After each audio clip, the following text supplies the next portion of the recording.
Captain Paul for the locker room. If you haven't subscribed, make sure to do so. We're trying to reach 1,500 subscribers for the end of the month, and let's get into it. The Boston Bruins are on a historic pace to shatter a lot of records with their current season. Halfway through the season, with 41 games played, the Bruins have 32 wins, 5 losses, 4 overtime losses for 68 points. So at this pace, they would finish the season with around 64 wins. To put this into context, the Tampa Bay Lightning, which was viewed as one of the most dominant regular seasons in recent history, had 62 wins, 16 losses, and 4 overtime losses in 2019. Last season, the Florida Panthers, that were red hot, went 58, 18, and 6. Absolute domination, and the Bruins are going to exceed that. If the Bruins do indeed surpass 62 wins and either get 63, 64 wins, they would have the best regular season in NHL history. Now, why are the Boston Bruins so dominant? Well, there's quite a few reasons.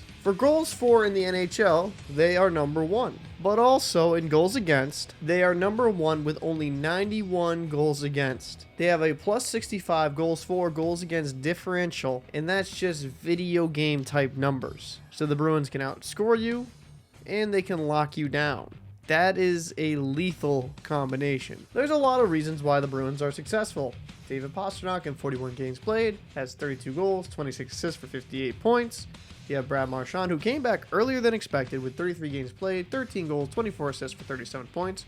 You have the ever-reliable Patrice Bergeron with 41 games, has 15 goals, 18 assists for 33 points.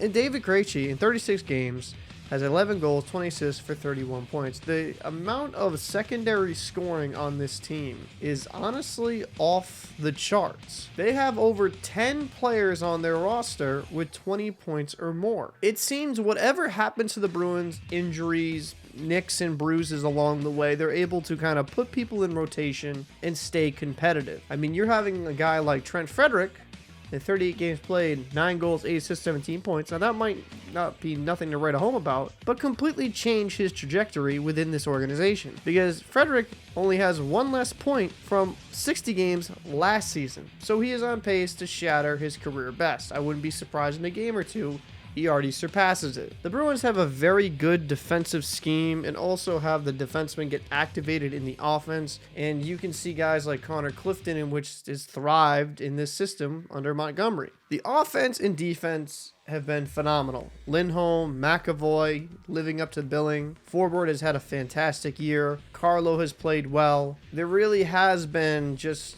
a lot of maturation for this D-core. Grzelcyk and Clifton look like viable top 4 options. Let's look at the goaltending. Some people call him Linus, some people call him Linus. I'll go with Linus Ullmark. In 27 games played, 26 starts, he has 22 wins, only 2 losses, and 1 overtime loss for a 1.88 goals against and a .938 save percentage. He is the best goalie in the NHL right now. That 1.88 goals against leads the NHL, and that .938 save percentage leads the NHL as well. The guy in second place for save percentage, Ilya Sorokin, just for comparison points, is a .926. So a whole 0.12 more for Linus Ullmark over Sorokin. And the goals against, I mean, he's the only guy in the NHL under a 2. Philip Gustafsson has a 2.17 in second place. And for guys with more games played, Ottinger's in third place with a 2.28.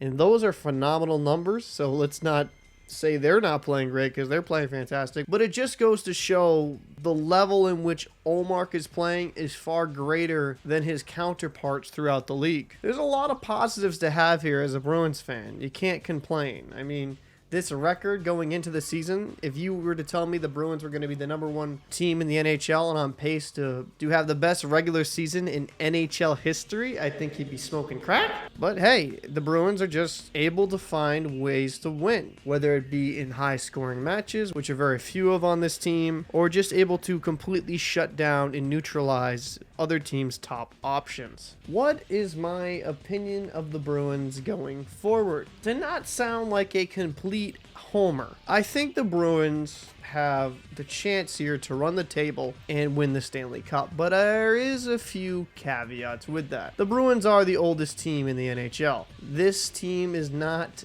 necessarily very young. You got your stars with Bergeron, Marchand being 37, 34, David Krejci's 36 years old. I mean, you have a lot of guys in their prime, don't get me wrong, but a lot of your top-end talent outside of Pastrnak are kind of getting up there in age. So injuries and nicks and bruises are going to happen along the way where some of these players might miss some time. Knocking on wood that doesn't happen, but that is just the reality of the situation. But if the Bruins do indeed stay relatively healthy and all their players can contribute effectively throughout the season, I mean, there's no way you can doubt the Bruins' ability to go on a big run and bring home Lord Stanley Cup. I just don't see as many teams having the depth in which the Bruins do to beat them in a playoff series. When healthy, you have a guy like Taylor Hall on a third line. You have Bergeron, Marchand, and DeBrusk, who is currently injured, but when he gets back, they're your first line. You currently have the Czech line with Pavel Zacha, Krejci, and Pastrnak, who, while not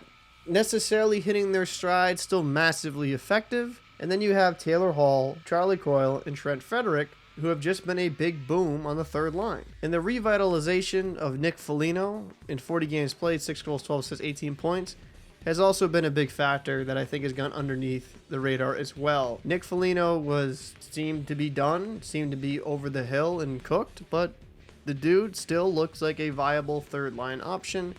And this is the biggest boom when it comes to the Bruins. Their secondary scoring from all 4 lines is something most teams just cannot compete with. And I think that's why the Bruins have been so dominant, because they have guys on their third line that would usually be on people's second lines, and people on their fourth line that would be on people's third line as well. This team is the deepest in the NHL. Where I feel like that depth can be not as deep is on the defense. You have Charlie McAvoy, Lindholm, who are very good defensemen. Matt Grzelcyk has kind of come into his own as well this season. Brandon Carlo has played well. Derek Forbort, I feel like, has definitely exceeded my expectations. And you have Connor Clifton. Very effective defenseman, but guys like Carlo can get hurt. Guys like Clifton can be up and down with his play. But I can't really complain when you have a total of 9 losses on the season. I'm not going to nitpick the defense because, quite frankly, they've all been playing extremely well. And then you have Linus Ullmark with those phenomenal stats. The only chink in the armor when it comes to goaltending is Jeremy Swayman, who's been a little bit up and down this season in 16 games played, a 2.51 goals against, a 905 save percentage, and a 9-3 record. And this isn't to say that I don't have faith in him going forward. He has definitely been bouncing back recently. I just think he's a young goalie learning the way, and what better way to learn than watching the greatness in front of him in Ullmark. Swayman has a bright future ahead of him, and I feel very positive about that. I think the Bruins are the #1 Stanley Cup contender. The record proves that to be the case, but all these teams that finish with the best record in history usually don't win it. If you're going to go on the best team that won a cup, would be number 3 on the best regular season list here, would be the Montreal Canadiens in 1977, a 68-12 record they won. And then 4th and 5th, as you see, they won the cup as well. So just because you have a dominant regular season, it's not always a guarantee or sure thing you're going to carry that into the playoffs. But I think with the depth that the Bruins have, I'm pretty optimistic they'll be able to continue on this path. I would love to know what your thoughts are. Let me know how you think they're going to finish the season and if they are going to run the table. Or let me know some of your worries down below. I'm Captain Paul for the Locker Room. We're trying to reach 1,500 subscribers for the end of the month, and I'll see you in the next video.